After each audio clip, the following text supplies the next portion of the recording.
Right. So we are going to start working from chapter 7, which is energy balances. So this is a module posted on Canvas, and you can find the blank notes for this in that module specifically. So the entire semester so far, we've been talking about mass and mass balances and chemical reactions and things like that. The last thing that we need to talk about in this class and take some time on are energy balances. So we're going to talk in this first video just about some basic concepts that we need to take a look at. Some of these may be familiar depending on how much physics you've taken in the past or if you've taken thermodynamics. But if not, then welcome. This is some interesting concepts that kind of apply to a lot of different systems. So when we think about energy is expensive. And really, as humans, we haven't learned yet how to use it effectively. And wasted energy is reduced profits. And for many people, that is the bottom line, is the profit in the system. So managing energy and having a good energy input and output is going to be really critical from a monetary perspective. We also don't want to waste energy in the form of heat or things like that in very specific processes for very specific reasons, which we can talk about as we go along. So when we talk about what are called energy balances basically account for the energy flowing into or out of a system. So just like a mass balance, except now instead of having M and N, we're going to have some interesting different terms to look at. So there's a couple different types of problems where this is really applicable for environmental engineers. Things like sizing the power of pumps, we do that all the time. We pump a lot of things as environmental engineers: energy, water, air, all sorts of things. So learning how to size these pumps is pretty important. Doing conversions of water to steam. If you're somebody who's really interested in renewable energy, a lot of our renewable energy sources are basically trying to turn a turbine to heat something up and turn and have some steam and do some steam conversion. So this is really important if you're somebody interested in renewable energy. Things like exothermic chemical reactions are important. So these are ones that give off heat. Burning coal to generate electricity is a big one. So if you're somebody who's going to look at, again, renewable energy or trying to think of a better way to utilize coal, this is important. And then trying to optimize stepwise chemical processes. So we've seen some examples of different reactions that occur in systems, and many times we do this step by step where possible, and we want to try and make these very energy efficient. So these are some examples of where there could be some applications for you as an environmental engineer. So let's talk about forms of energy and what we call the first law of thermodynamics. So the total energy of a system is going to have three components. The first is what we call kinetic energy. And kinetic energy is energy due to translational movement or motion of the system as a relative to some frame of reference. So this is like, if you talked about it in physics, this is like when you throw a ball or you hit something with a bat or something like that, where some kind of energy is imparted and there's movement in a translational way. So you move in a direction. We also have what is called potential energy, which you may have also heard of from physics, or maybe not, depends.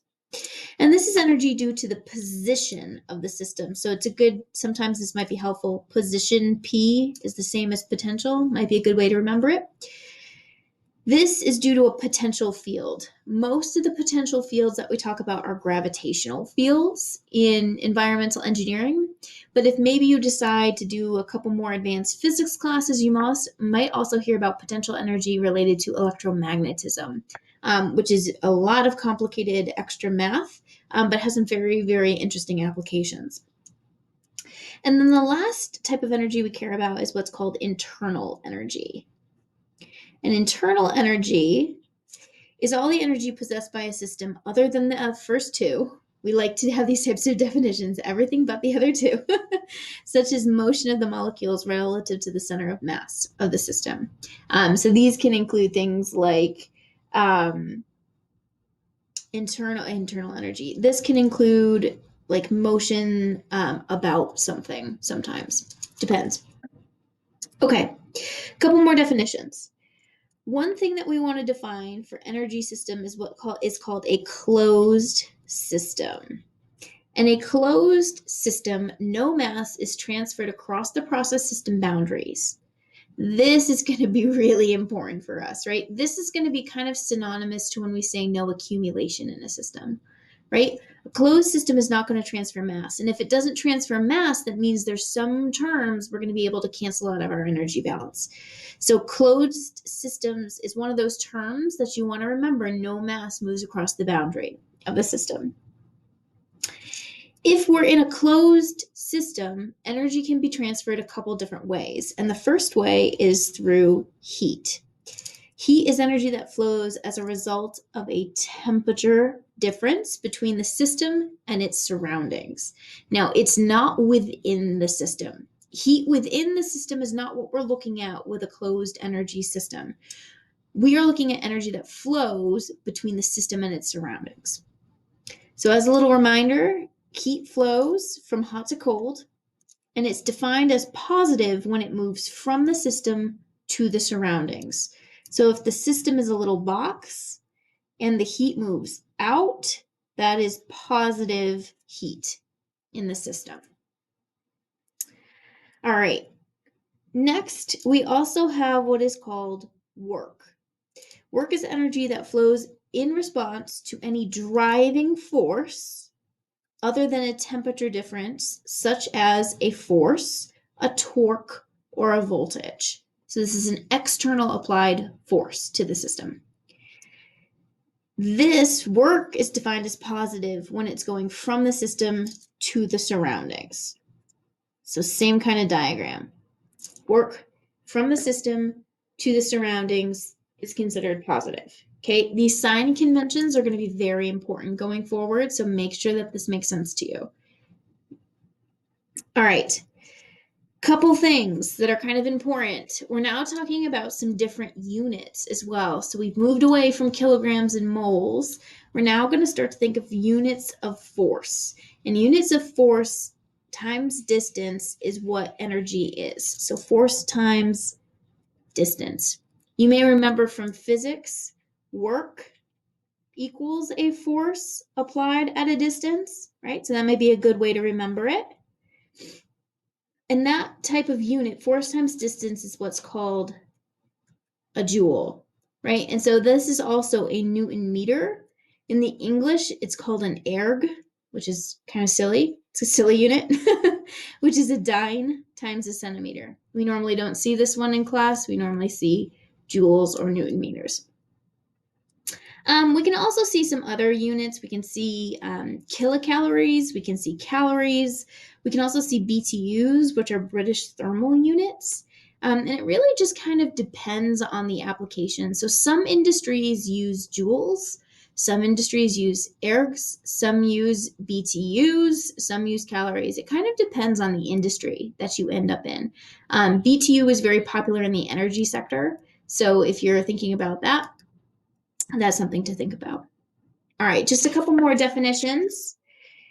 Last thing we want to think about is what's called the first law of thermodynamics. And the first law of thermodynamics states that energy can neither be created or destroyed, just like mass. Okay, you can't create or destroy energy. If you're doing that in a system, we have a lot bigger problems than not being able to solve an energy balance. Right, so this is basically what we call conservation of energy, excuse me. And in this case, many times what we're doing here is this means that our accumulation is our input minus our output for these types of balances as we go forward. So that's the first law of thermo. Energy can neither be created or destroyed. Conservation of energy, it's synonymous basically to the conservation of mass that we've been using throughout the semester. So that's where we're going to pause for this video. We'll talk about different types of energy in the next one. Make sure you kind of understand some of these definitions that we've gone over today. They're going to be really important in setting up problems. There's some different terminology for energy balances compared to mass balances. So make sure you feel comfortable with that before you move on.